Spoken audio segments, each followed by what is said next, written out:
చేసుకుంటాం.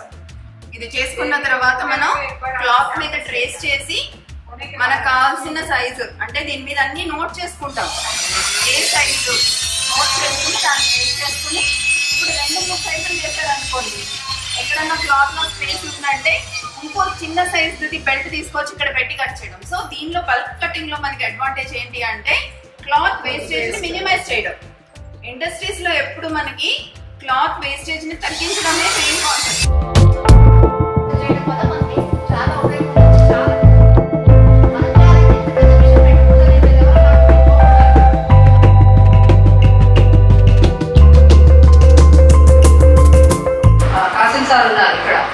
ఆయన అడగండి లోన్ తీసుకోవడానికి ఎన్ని డాక్యుమెంట్ ఒక 4 లక్షలు 5 లక్షలు ఒక ఎంటర్ప్రైజ్ వెళ్ళి నాకు లోన్ కావాలి అంటే బ్యాంక్ వాడు చాలా జీతం పెడతారు.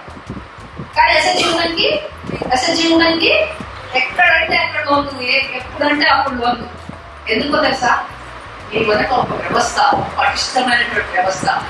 మీ గ్రామంలో మీరు పిఓఏ, మీ గ్రామ సంఘం లీడర్లు, మీ దగ్గర వచ్చినటువంటి బుక్ కీపర్లు, సీసీలు, ఏపీఎంలు, డిపిఎంలు అహర్నిశలు మీరు చేస్తున్న కార్యక్రమాన్ని ముందుకు తీసుకెళ్ళడం కోసం ప్రయత్నం చేస్తున్నారు. అవునా కాదా? కాబట్టి డబ్బులు కలుగుతాయి. కానీ ఎక్కడ వచ్చింది ప్రాబ్లము? మనం చేస్తున్న దాన్ని ఒక సిస్టమేటిక్ గా పెట్టుకోవడంలో మన ఎస్ఎస్జిని ఎంత పేరు పెట్టుకుని, ఎంత పటిష్టంగా చేసుకుని, వివోని పేరు పెట్టుకుని, దాంట్లో రిజిస్ట్రేషన్ చేసి, మండల సమాఖ్య పేరు పెట్టుకుని దాంట్లో రిజిస్ట్రేషన్ చేసి, ఇట్లా అన్ని చోట్ల అన్ని రిజిస్ట్రేషన్ క్రమబద్ధంగా వాటికి ఎక్కువగా ఉంటాయి. ఎందుకంటే వాటి వెనక సీసీ ఉన్నారు, నీకు అలవాటు పడింది, వెళ్ళి బ్యాంకుకి వెళ్ళి డబ్బులు తెచ్చుకుంటారు, అన్ని చేస్తారు. కానీ ఒక మహిళ ఒక కార్యక్రమం చేస్తుంది అంటే, ఒక ఎంటర్ప్రెన్యూర్ అయిందంటే అది ఉద్యమి రిజిస్ట్రేషన్ చేయడం లేదు. ఉద్యమి ఎందుకు చేయాలి? ఉద్యమి చేయడం వల్ల మీకు ఆ సంస్థ యొక్క గుర్తింపు, దాని ప్రకారం లోన్లు, దానికి అకౌంట్, మీ దగ్గర ఒక ప్రోడక్ట్ తీసుకోవాలి అంటే, నేను పలానా వాళ్ళ దగ్గర ప్రోడక్ట్ తీసుకోవాలి అంటే ఆ సంఘం పేరుతో అకౌంట్ ఉందా, ఆ ఎంటర్ప్రైజ్ పేరుతో, ఆ వ్యాపారం పేరుతో ఒక అకౌంట్ ఉందా అని అడుగుతారు, ఒక రిజిస్ట్రేషన్ ఉందా అని అడుగుతారు, ఒక లైసెన్స్ ఉందా అని అడుగుతారు. ఏమీ లేకపోతే మన ప్రోడక్ట్ ఎవరు కొంటారు? కొనాలి కదా. ఇవన్నీ చేయడం మా ఉద్దేశం. దీనికి ఏంటంటే ఒక రోజు అవేర్నెస్ కార్యక్రమం చేసాము, తర్వాత 15 రోజులు అవేర్నెస్ కార్యక్రమం చేయాల్సింది. ఈ 15,000 మందికి మేము 15 రోజులు అవేర్నెస్ చేయాలి. మేము ట్రైనింగ్ వచ్చిన తర్వాత మా ఫినిషింగ్ చాలా ఇంప్రూవ్ అయ్యింది, క్వాలిటీ ఇంప్రూవ్ అయింది, టైం కన్సంప్షన్ కలిసి వస్తుంది, వేస్టేజ్ లేకుండా చేస్తున్నాము. సో ఒక ప్రాపర్ ఒక ఆర్డర్ లో మనం ఒక డిసిప్లైన్డ్ వేలో, అంటే మేము థియరీ కూడా చెప్తాం. ఫస్ట్ థియరీ చెప్పి బోర్డ్ మీద నోట్స్ చేసి, ఫస్ట్ 1/4 స్కేల్ పేపర్ కటింగ్ చేసి నోట్స్ లో ఫస్ట్ మీకు అంత నోట్స్ ఇచ్చిన తర్వాతే మనం క్లాత్ మీద వెళ్తాం. సో అలా చేయడం వల్ల ఏమవుతుందంటే మనకి క్లాత్ వేస్టేజ్ అనేది జరుగుతుంది. గార్మెంట్ కన్స్ట్రక్షన్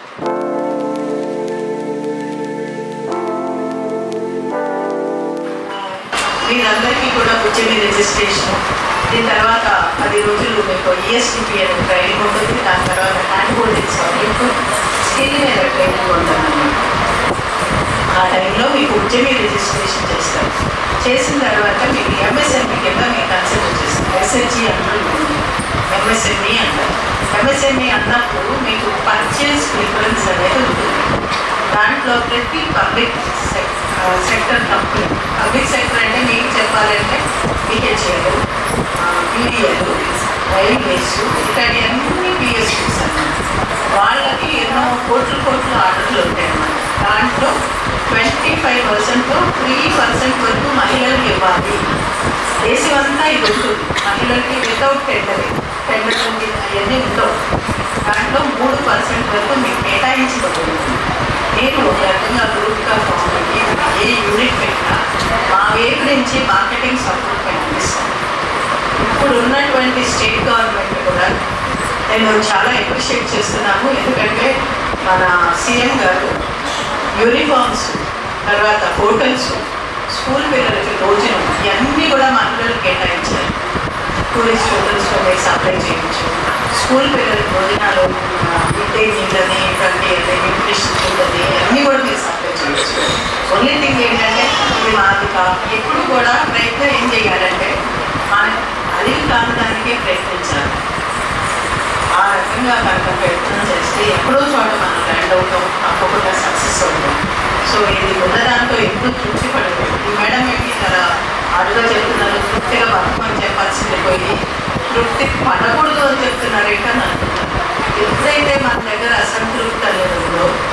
అన్ని మనం బాగు చేసుకోవడానికి ప్రయత్నం చేస్తాం. ఇప్పుడు మీరు చూడండి, మంచి చీర కొనుక్కుంటే చీర నచ్చకపోతే కొనుక్కోరు కదా, లైఫ్ కూడా అంతే. కొనుక్కునే కెపాసిటీ మీరు బిల్డప్ చేసుకోవాలి, ఎవరితో కాదని ప్రయత్నం. గవర్నమెంట్ ఏం చేస్తారు, ఫెసిలిటేట్ చేస్తారు, కానీ మీరు దాన్ని అంటే దాన్ని తెచ్చుకోవాల్సిన బాధ్యత మీది, లైఫ్ బాగు చేసుకోవాల్సిన బాధ్యత మీది. దానికి కావాల్సినవన్నీ మేము సమకూర్చున్నాం. రిలీఫ్ అనే సంస్థ మీకోసం పెట్టింది. 10 మంది మహిళలు చక్కగా ముందుకెళ్ళాలి, నిలదొక్కుకోవాలి. మేమందరం కూడా చాలా చిన్నాళ్ళు ఒకప్పుడు. ఇప్పుడు ఇన్ని రకాలుగా స్పీచ్లు ఇస్తున్నామంటే మా మీద మాకు కాన్ఫిడెన్స్ ఉంది, మేము చేసాం కాబట్టి మీకు చెప్పగలుగుతున్నాం. అట్లా రేపు మీరు ఎంతోమందికి చేయూతనివ్వాలని కోరుకుంటూ మీకు ఏది సహకారం కావాలన్నా మేము ఉన్నాం ఇక్కడ. రిలీఫ్ అనేది ధైర్యంగా చెప్పండి. మీకు ఒక కౌన్సిలర్లు కూడా ఇస్తాము, ఊళ్ళోనే మీకు పనిచేస్తారు, వాళ్ళు మీతో పాటు ఉంటారు, మాతో పాటు కనెక్ట్ అవుతారు. వాళ్ళు ప్రతి నిమిషం మీకు ఏంటి జరుగుతారు అనేది మాకు ఇన్ఫర్మేషన్ ఇస్తారు. హ్యాండ్ హోల్డింగ్ అంటే చేపట్టుకుని వదిలేయడం కాదు, చేపట్టుకుని అట్లాగే ఉంటాం. ఉద్యోగం చేశాను, 15 ఏళ్ళు ఉద్యోగం చేశాను. దాని తర్వాత కొన్ని కారణాల వల్ల బిజినెస్ చేశాను. నాకు 2 డిఫరెన్స్ తెలుసు. ఉద్యోగం అంటే 9 o'clock అంటే 9 వెళ్ళాలి, మేము బయోమెట్రిక్స్ పెడతాం, అటెండెన్స్ ఇచ్చేయాలి. నువ్వు 1 గంట లేట్ వచ్చావంటే నీకు ఇంత ఖర్చు అవుతుంది. సెలవులు 4 తీసుకోవాలి. అందరు ఇక్కడ సార్ మీరు అందరూ ఎవరైనా ఉంటే ఈ అనుభవం కరెక్ట్ అని అంటారా? అవునా కాదు? సెలవులు ఇన్నే తీసుకోవాలి, మళ్ళీ ఎప్పటికప్పుడు కష్టపడుతూ ఉండాలి. మనం పూజ చేసుకోవడానికి అంత కష్టము మనం ఇక్కడ పడితే మనం అంత సంపాదించవచ్చు అనేది నేను ఎక్స్పీరియన్స్తో తెలుసుకున్నా. ఇలా నేను 13 ఏళ్ళు టాటా మోటార్స్లో చేశాను. నేను పొద్దున 7:30కి వెళ్తే రాత్రి 8ంటికి వచ్చేదాన్ని. క్లోజింగ్ అప్పుడు 3 నెలలు నేను ఇంటికి కూడా వెళ్ళేదాన్ని కాదు.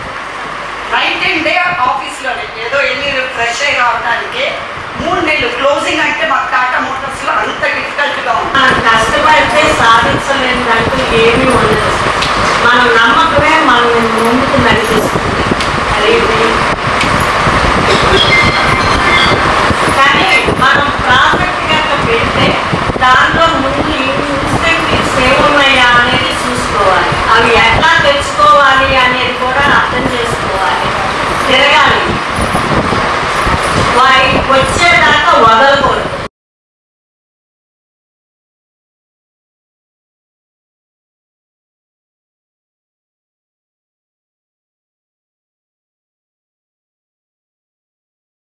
ఇక్కడికి వచ్చిన తర్వాత మా వాళ్ళు మేము ఎక్స్పెక్ట్ చేసిన దానికంటే కొంత మాధవి మేడం బాగా చెప్పారు.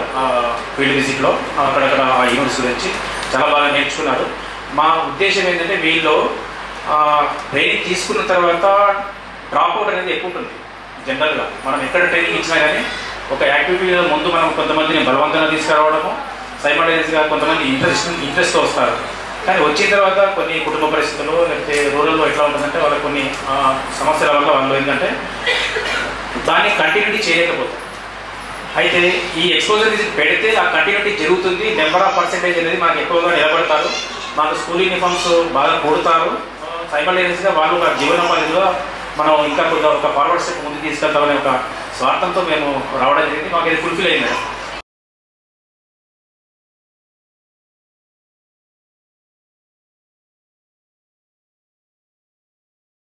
మేము ఇంతకుముందు యూనిఫామ్ కట్టేటప్పుడు చాలా వేస్టేజ్ అయ్యేదండి. అసలు కట్ చేసినప్పుడు ఈ బట్ట ఇక్కడ పోతుంటే అక్కడ కొంచెం పోతుంటే ఇది ఏం చేయాలో తెలియదు అన్నట్టుగా ఉంటుండే. కానీ ఇక్కడ వాళ్ళు చూసేటప్పుడు బల్కీగా బట్టలన్నీ ఒకే దగ్గర వేసి కట్ చేసినప్పుడు ఎంత బట్ట మనకు సేవ్ అవుతుంది. ఎక్కడ వేస్టేజ్ అనేది కనపడట్లేదు. ఎక్కడప్పుడు కట్ చేసినప్పుడు పైన ఎక్కడ ఎంతగా తీసుకోవాలి, తర్వాత ఈ సైజు కట్ చేసినప్పుడు కొంచెం బట్ట మిగతా చిన్న సైజు వాళ్ళకి ఏ విధంగా తీసుకోవాలి అనేది మేడం గారు చాలా చక్కగా చూపించారు. అది బాగా అనిపించింది. ఇంతకుముందు మేము మా మేడం వాళ్ళని కూడా, నాగవల్లిక మేడం, శారదా మేడం వాళ్ళని కూడా వచ్చినప్పుడు కూడా మేము ఇక్కడ ఇవన్నీ చూసినాము. అప్పుడు నేను ఏమనుకున్నా అంటే సరే మేడం వాళ్ళంటే డబ్బులు ఉంటాయి, సారీ మేడం వాళ్ళ దగ్గర డబ్బులు ఉంటాయి, వాళ్ళు ఆలోచనలు పెద్ద పెద్దగా ఉంటాయి కాబట్టి ఇంత మెయింటైన్ చేస్తారు.